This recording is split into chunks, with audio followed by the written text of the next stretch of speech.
Muy buenas tardes. En este momento vamos a hablar sobre el síndrome de Sjögren, otra enfermedad del tejido conectivo autoinmune.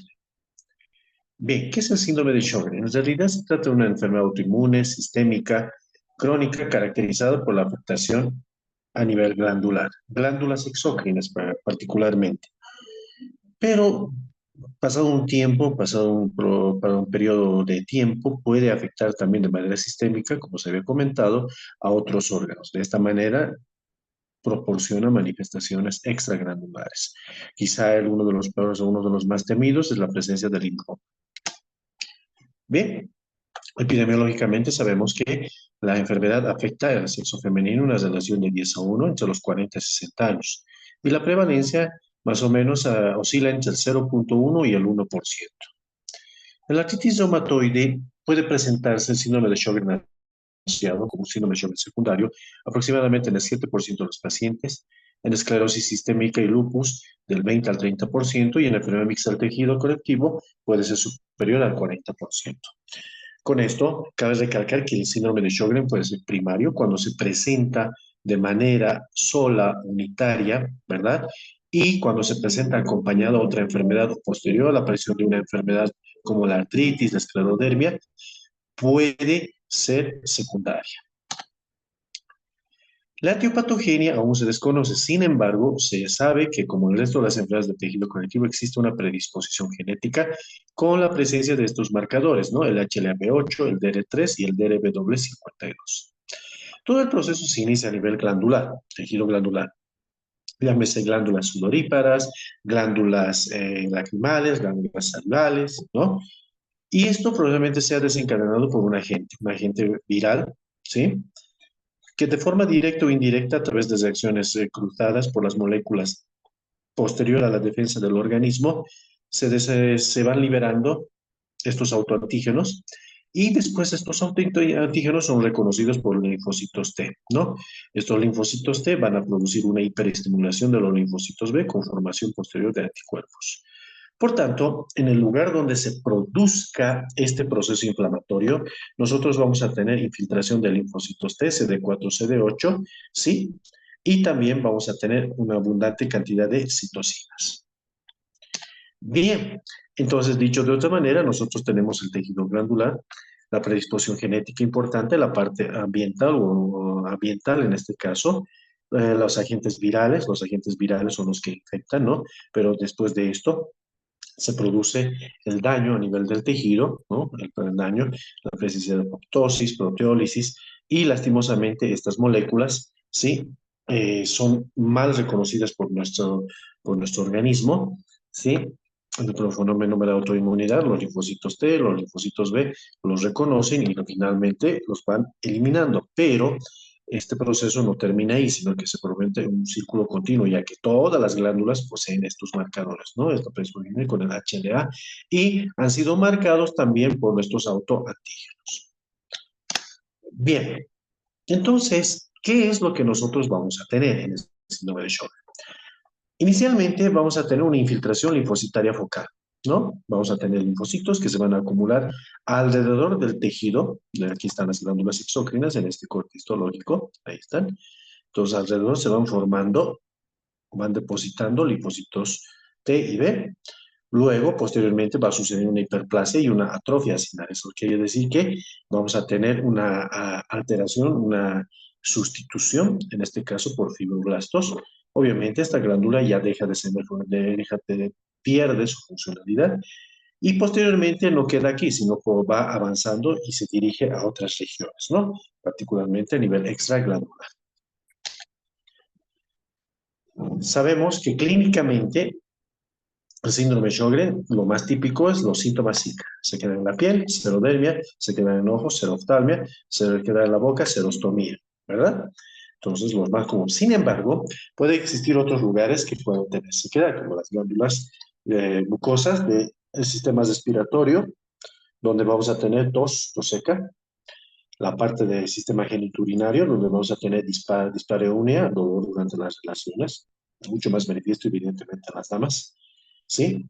Y también en las glándulas exócrinas del estómago, ¿no? Produciendo cuadros digestivos, ¿no?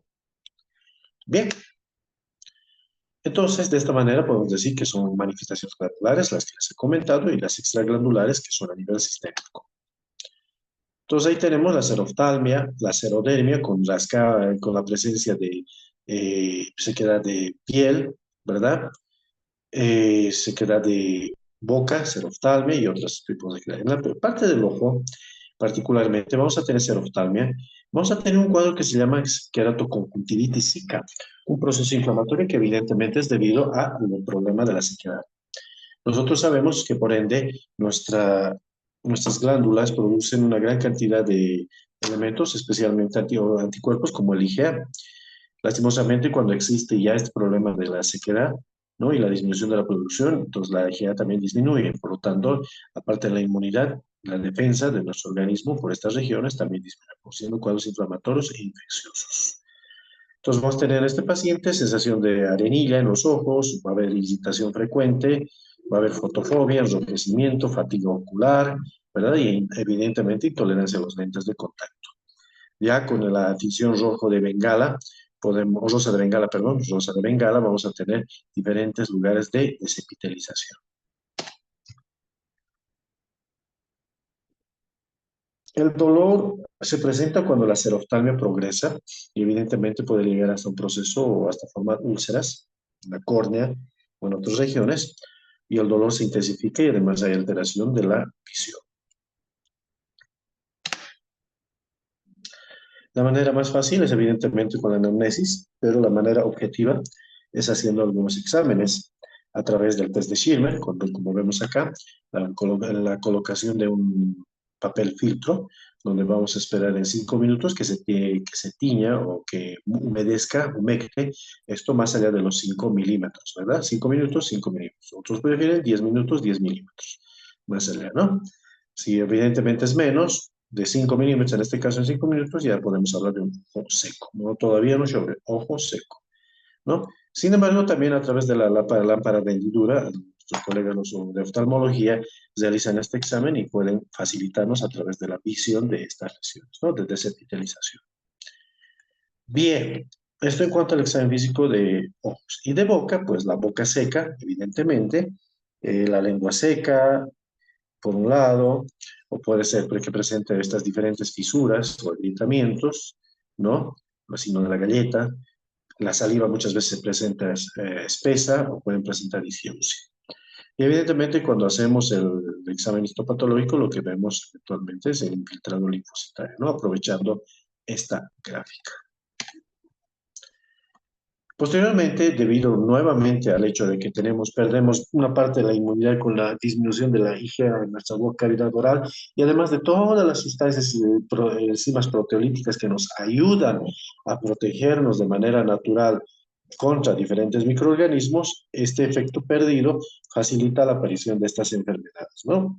Cuadros de gingivitis, cuadros de una enfermedad periodontal, por si acaso, ¿no? Y debido a esto, pues se puede perder varias piezas dentales, ¿no?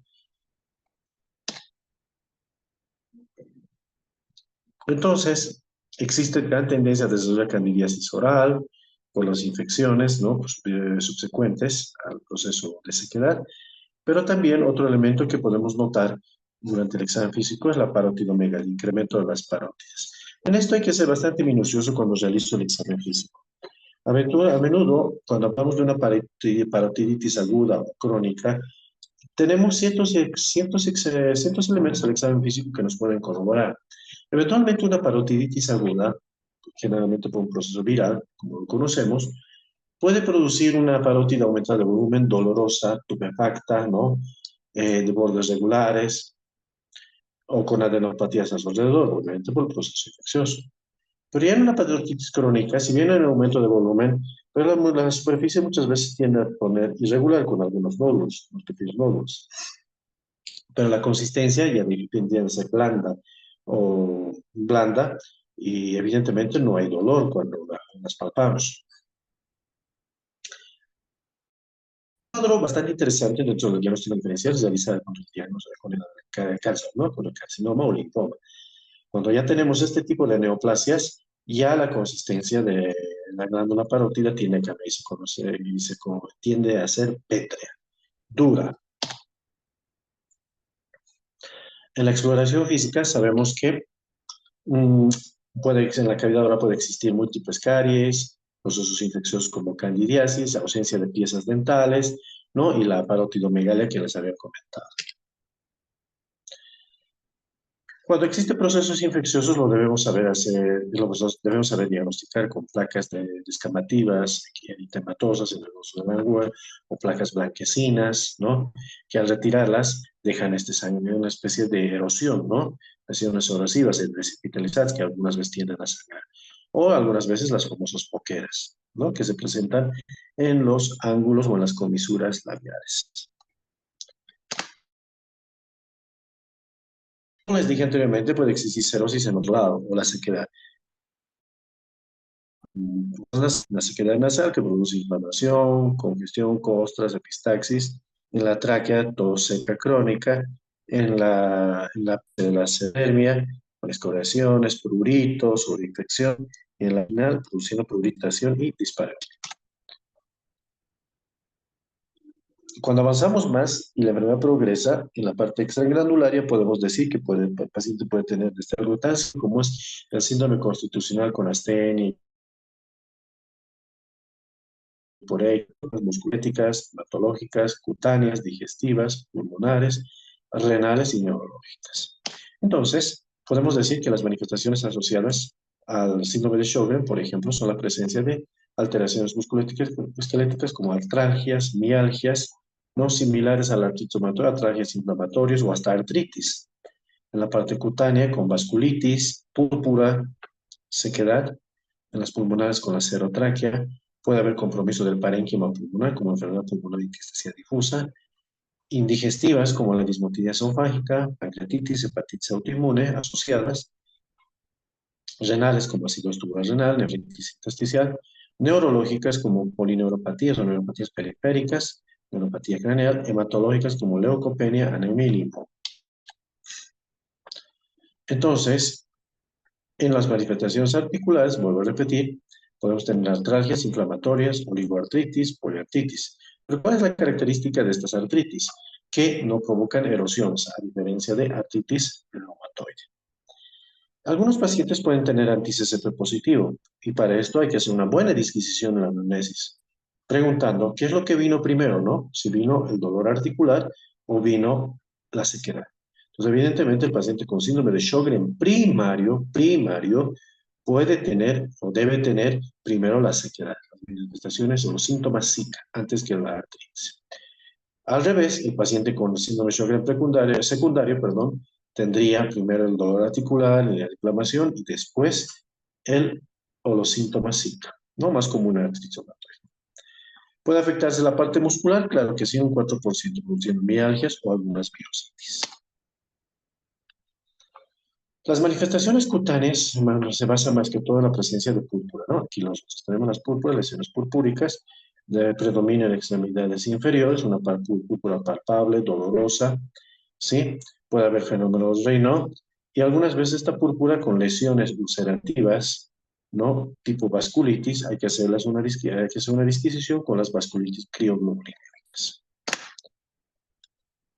Las manifestaciones digestivas, si bien son poco frecuentes, puede haber disfagia, dismotilidad esofágica, cuadros de gastritis crónica y lo que les comentaba, ¿no? Hepatitis y pancreatitis autoinmune. En la manifestación pleuropulmonar, la serotraquea es algo interesante, pero sin embargo, cuando vemos pulmón netamente, puede existir la presencia de bronquiectasias o enfermedad pulmonar intersticial difusa, ¿no? Algunos de los cuadros, por ejemplo, es la neumonitis intersticial linfocítica, ¿sí?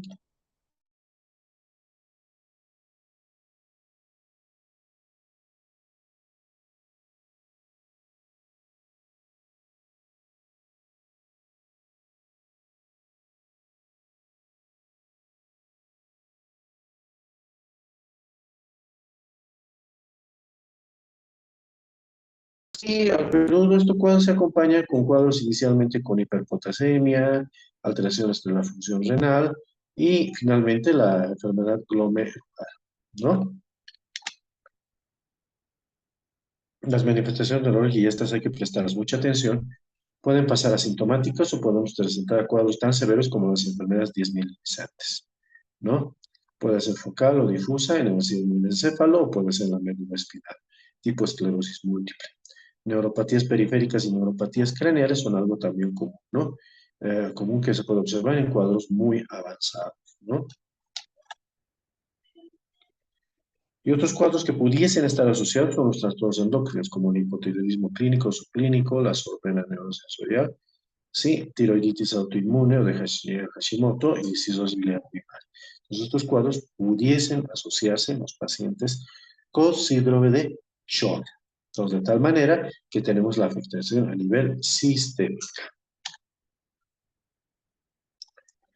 ¿Cómo hacemos el diagnóstico del paciente con síndrome de Sjögren? Básicamente, los antiguos criterios creados con el Colegio Americano de Reumatología en los años 80 nos indican que tenemos que tener los síntomas oculares, por lo menos uno de estos, la sensación de ojo seco persistente, mayor a 3 meses, cuerpo extraño recurrente, la necesidad de lágrimas artificiales más de 3 veces al día, con un síntoma oral que pudiese ser la sensación de boca seca persistente, recurrente de inflamación glandular o la parotinomegalia y necesidad de pasar la comida sólida con líquidos. Completamos con el test de Schirmer, rosa de bengala o biopsia glandular, lacrimal, mayor a 1, o vemos con la parte de la parte bucal, con gammagrafía, cialografía o la cialometría. Entonces, todo esto finalmente se tiene que acompañar de los anticuerpos, el anti-RO, el anti-LA, anticuerpos antinucleares o el factor reumatoide positivo. Entonces, aquí sí data la importancia del factor reumatoide y su poca sensibilidad para el diagnóstico de artritis reumatoide y que también se puede hacer presente en síndrome de Sjögren. ¿Está bien?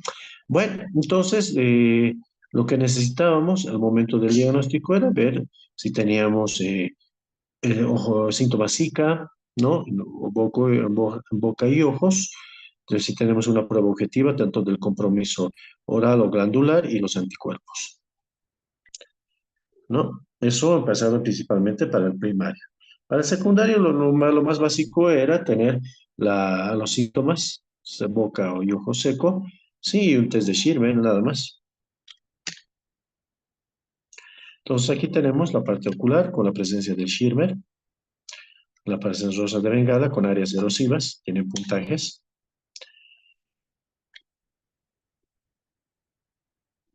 Y posteriormente salen los nuevos criterios del año 2015, ¿no?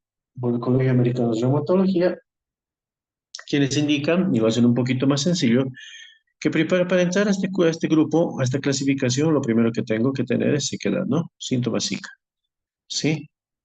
Y esto asociado a los siguientes criterios, que tienen que ser por lo menos 4. Tenemos el antirro positivo o en la biopsia con un foco de linfocitos.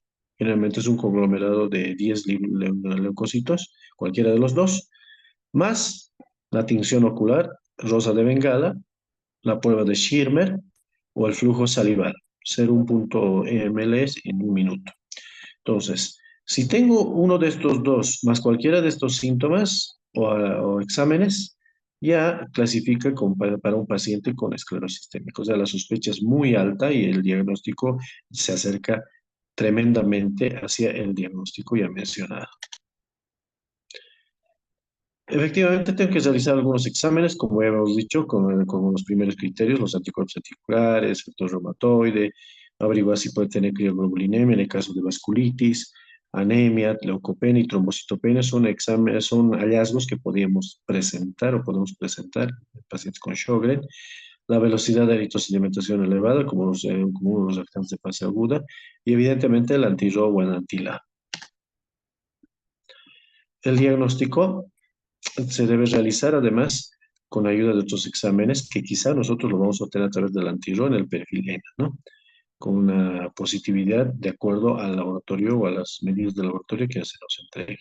Y rectante fase aguda, como la proteína reactiva y la velocidad de eritrosedimentación, podemos encontrarlas elevadas, ¿no? La parte del laboratorio, lo que puedo solicitar, el antijo, bueno, no es específico, en algunos casos se ha visto que se puede presentar, pero nosotros tenemos que tomar en cuenta estos tres, ¿no? El anti-RO, el anti-LA y el factor reumatoide. Los exámenes objetivos, aparte de los laboratoriales, nos pueden mostrar y descartar otro tipo de enfermedades, como por ejemplo la cialografía. En el síndrome de Sjögren nos van a mostrar que existe ectasias, ¿no? Pequeñas dilataciones a nivel de las diferentes ramas que presenta en esta parte del sistema endocrino, ¿sí? En el sistema tubular. Pequeñas ectasias, ¿no? O algunas veces algunos estrechamientos.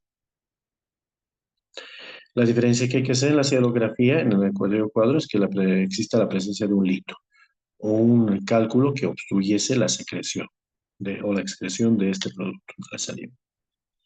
La funcionalidad de esta medida a través de la gamografía, donde nosotros vamos a ver esta pérdida de la captación, ¿no? Como se puede ver acá, o acá, o acá. Entonces, no siempre vamos a tener todas las glándulas afectadas de inicio. Van a ir progresando. Pueden ser primero las parótidas, después las submaxilares. Pero la idea es que, a diferencia de este cuadro que es normal, vamos a tener una disminución de la captación. Efectivamente, uno de los pasos que se debe seguir es la biopsia de glándula salival menor, donde en el estudio vamos a ver esto, ¿no? Abundantes infiltrados linfoplasmocitarios alrededor. Entonces, de esta manera, nosotros tenemos el puntaje de síndrome de Sjögren, donde podemos ver un punteado hacia los resones de resonancia, ¿no? Un punteado menor a 1 milímetro, estadio 1, globular 1 a 2, cavitaria 3, destrucción glandular grado 4. Evidentemente, el grado 3 y el grado 4 son grados muy, pero muy avanzados, donde vamos a tener tremenda hipofunción glandular. Bien, entonces nosotros que tenemos aquí pequeños punteados, hay una dilatación mayor del conducto, hay aumento del calibre, más punteados, y va a haber acá prácticamente, aparte del punteado, vamos a tener áreas grandes donde existe hipo o disminución de la captación.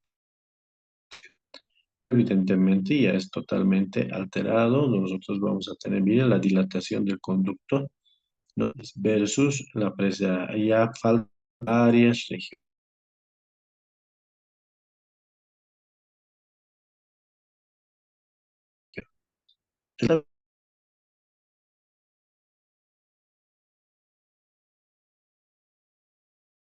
La parte de dientes, lo dental, ¿no? El control odontológico cada 6 meses es ideal. De manera natural, es evidente que debe usar lágrimas artificiales. Hay cuadros también donde se usa saliva artificial.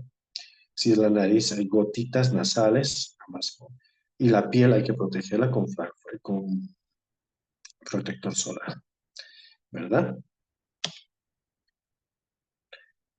Cuadros asociados que pudiesen usarse, antibiótico terapia o neotratamiento, si es bacteriano, pero si es hongo, antimicóticos, ¿no?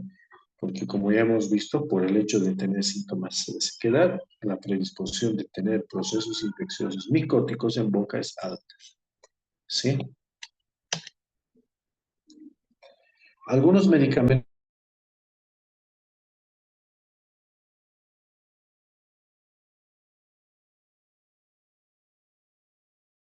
8 horas, hasta 5 miligramos cada 8 horas, cada dos de 15 miligramos.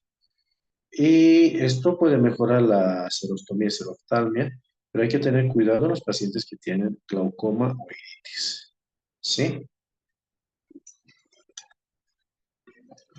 De las manifestaciones extraglandulares, lo que tenemos que tener en cuenta es que el manejo es un poco diferente.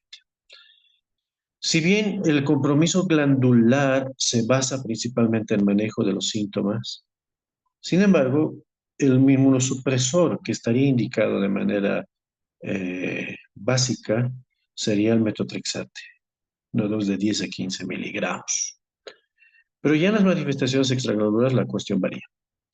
Tenemos reposo para antiinflamatorios o analgésicos, tipo indometacina, paracetamol, o el uso caso cuando ya hay artritis, prednisona o prednisolona, dosis bien bajas. La hidroxicloroquina, como en artritis reumatoide, 200 a 400 miligramos día, y el metotrexato entre 7,5 a 15 miligramos con ácido fólico, ¿no? En caso de músculo esquelética. En caso de pulmones, la vía de afectación, vía afectación alta, ¿no? Podemos usar acetilcisteína, 600 cada 8 horas, y en la afectación parenquimatosa, pues ya ahí ya es un poco más severo. Se utilizan dosis de 1 miligramo kilogramo peso, dosis altas, en el caso de enfermedad pulmonar intersticial difusa, 1 miligramo kilogramo peso, o pulsos de metilprednisolona asociados a ciclofosfamida. Ciclofosfamida. Si hay infección coasociada con hepatitis C, la ribavirina e interferón nos ayuda.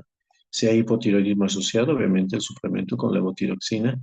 Y si hay vasculitis, en el caso de piel, podemos usar prednisona dosis altas de 1 miligramo kilogramo peso. La neurológica quizá uno de los más delicados porque llegamos a usar dosis altas en caso de polineuropatías, afectación del sistema nervioso periférico, pares craneales, prednisona de 0,5 miligramo kilogramo peso, ciclofosfamida de 1 gramo en pulsos por 6 meses, y las inmunoglobulinas, que sería una buena ayuda, ¿no? Si hay polineuropatía, nos pueden ayudar con de neuromoduladores como la gabapentina y la carbamazepina, pero la inmunosupresión aquí ya es más severa. Muy bien, eso sería en cuanto al síndrome de Sjögren. Creo que no me he olvidado casi nada. No es tan fácil como se pinta, sin embargo, la pesquisa o la idea es que ustedes sepan diagnosticar síndrome de Sjögren, que eventualmente esto nos los transfieren, nos llega como referencia de los oftalmólogos que no pueden controlar el ojo seco o que ven que el ojo seco no está yendo muy bien, ¿sí? Y que está produciendo mucha más inflamación de lo que debería, o cuando ya tiene manifestaciones extraglandulares, ¿verdad? O aquel odontólogo que ve que esa boca se está quedando seca cada vez más. Entonces la sospecha de Sjögren es alta. Bueno, entonces aquí concluye la clase del día de hoy. Muchas gracias por su atención.